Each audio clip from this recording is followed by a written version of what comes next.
مٹھائی بنانے والا کارخانہ جو ہے وہ سیل کر دیا گیا ہے، غیر ملکی کارکن کو گرفتار کر لیا گیا ہے۔ آپ کو یہاں بتاتے چلیں، وزارت تجارت و سرمایہ کاری کی تفتیشی ٹیموں نے القریات کمشنری میں غیر لائسنس یافتہ مٹھائی بنانے والا کارخانہ سیل کرتے ہوئے غیر ملکی کارکنوں کو گرفتار کر لیا ہے۔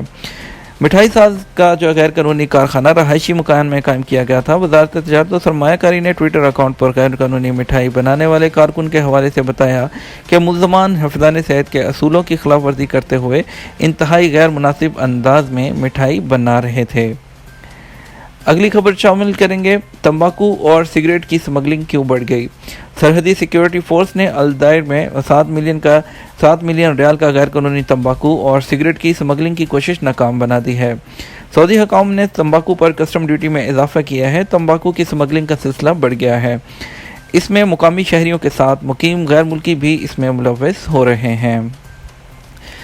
اگلی خبر شامل کریں گے، ایک بہت ہی افسوسناک خبر، عمرہ زائرین میں ایک خاتون نے خودکشی کر لی۔ مکہ مکرمہ میں عمرہ پر آنے والی سوڈانی خاتون نے دوسری منزل سے کود کر خودکشی کر لی۔ پولیس نے لاش ہے وہ تحویل میں لے کر واقعے کی تحقیقات کا آغاز کر دیا ہے۔ واضح رہے، اس سے قبل بھی اس قسم کے واقعات رونما ہوتے رہتے ہیں۔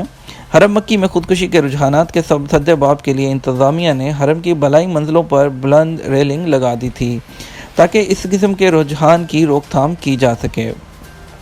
مقامی ویب سائٹ سبق کے مطابق مکہ کے علاقے الجرول کی ایک عمارت میں عمرہ پر آنے والی سوڈانی خاتون نے پیر کی صبح عمارت کی دوسری منزل پر چھلانگ لگا کر خودکشی کر لی۔ ہوٹل کی انتظامیہ نے واقعے کی اطلاع فوری طور پر پولیس کو دی۔ اطلاع ملتے ہی پولیس اور ہلال احمر کی ٹیمیں وقوع پر پہنچ گئی، جنہوں نے زائر خاتون کا طبی معائنہ کیا تو معلوم ہوا کہ وہ کافی دیر پہلے ہی مر چکی ہے۔ نعش کو پولیس تحویل میں سرد خانے منتقل کیا گیا۔ خیال رہے، جون 2018 میں ایک بنگلہ دیشی عمرہ زائر نے حرم شریف کی دوسری منزل پر جا کر صحن مطاف میں کود کر خودکشی کر لی تھی۔ اس واقعہ سے ایک ہفتہ قبل مغربی ملک کے ایک شہری نے بھی ایسا ہی کیا تھا۔ مذکورہ شخص کے حوالے سے تفتیش کے بعد کہا گیا تھا کہ اس کی والدہ کا انتقال مکہ میں حج کے دوران ہوا تھا۔ مذکورہ واقعات کے بعد حرم کی انتظامیہ نے بالائی منزلوں کی ریلنگ کو مزید بلند کر دیا، جبکہ وہاں پولیس اہلکاروں کی وہ ڈیوٹیاں بھی لگا دی گئی ہیں تاکہ اس قسم کا کوئی اقدام نہ کر سکے۔ اگلی خبر شامل کریں گے کہ منشیات سمگلنگ کی کوشش ناکام بنا کر 5 سمگلرز کو گرفتار کر لیا گیا۔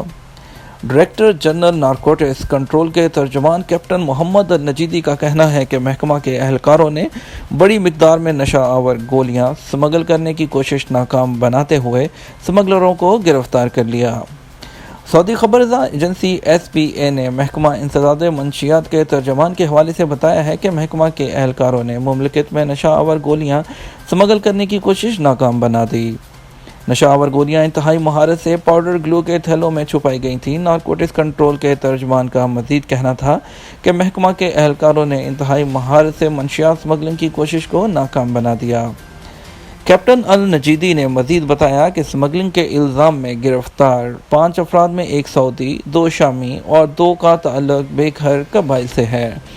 سمگلروں سے برآمد ہونے والی کھیپ میں 16 لاکھ سے زائد نشہ آور گولیاں تھیں۔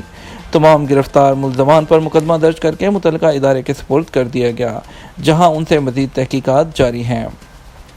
محکمہ انسداد منشیات کی جانب سے مزید کہا گیا ہے کہ مملکت میں محکمہ کے اہلکار بری، فضائی اور سمندری سرحدی چوکیوں پر ہمہ وقت مستعد ہوتے ہیں۔ اگلی خبر شامل کریں گے، 20 برس قبل 3 نہیں 4 بچے اغوا ہوئے۔ سعودی عرب کے مشرقی علاقے میں 20 برس قبل 3 سعودی بچوں کو اغوا کرنے والی خاتون کی جو کہانی ہے وہ سوشل میڈیا پر وائرل ہے۔ اب کہا جا رہا ہے کہ خاتون نے ایک یمنی بچے کو بھی اغوا کیا تھا اور 3 نہیں بلکہ 4 بچے اغوا ہوئے تھے۔ عکاظ اخبار کے مطابق ایک نیا قصہ یمن کے مغوی بچے نسیم ہبتور کا سامنے آیا ہے۔ کہا جا رہا ہے کہ اس اغوا میں بھی اسی خاتون کا ہاتھ ہے۔ 1.5 برس کی عمر میں دمام کے ساحل سے مرینا مال کے سامنے سے اغوا کیا گیا تھا۔ یہ واقعہ 1996 میں پیش آیا تھا۔ ذرائع نے دعویٰ کیا کہ اغوا کرنے والی خاتون نے ساحل سے ایک بچے کے اغوا کی کہانی بیان کی ہے، جس سے لگتا ہے کہ یہ بچہ نسیم ہبتور ہی ہوگا۔ اس دوران مغوی سعودی نوجوان نائف القرادی نے اپنے اہل خانہ سے ملاقات کے بعد اعلان کیا کہ وہ اغوا کار خاتون کا دفاع کرے گا۔ آخری خبر شامل کریں گے، ہم جازان ریجن کے الحشر پہاڑی سلسلے کے جنگلات میں گزشتہ دن سے آگ لگی ہوئی ہے۔ آتش زدگی کے باعث قریبی آبادیوں میں خوف و ہراس پھیل گیا ہے، جبکہ حکام کی طرف سے اطمینان دلایا جا رہا ہے کہ معاملات قابو میں ہیں۔ سبق ویب سائٹ کے مطابق سعودی فوٹوگرافر حسن الحریثی نے الحشر پہاڑی سلسلے کے جنگلات میں آتش زدگی کی ویڈیو بھی شیئر کی ہے۔ مقامی آبادی کا کہنا ہے کہ جنگلات میں آگ کے اسباب معلوم نہیں، تاہم گزشتہ دن سے یہ آگ جل رہی ہے اور پھیلتی چلی جا رہی ہے۔ شہریوں نے بتایا ہے کہ سنگلاخ پہاڑوں پر آگ بجھانا ممکن نہیں، یہاں کوئی ہموار راستہ نہیں جہاں سے آگ بجھانے والی گاڑیوں کا گزر ہو سکے۔ دوسری طرف کمشنر کا کہنا ہے کہ ہمیں آگ کے بارے میں علم ہے، نیز ہم اس کی پوری نگرانی بھی کر رہے ہیں۔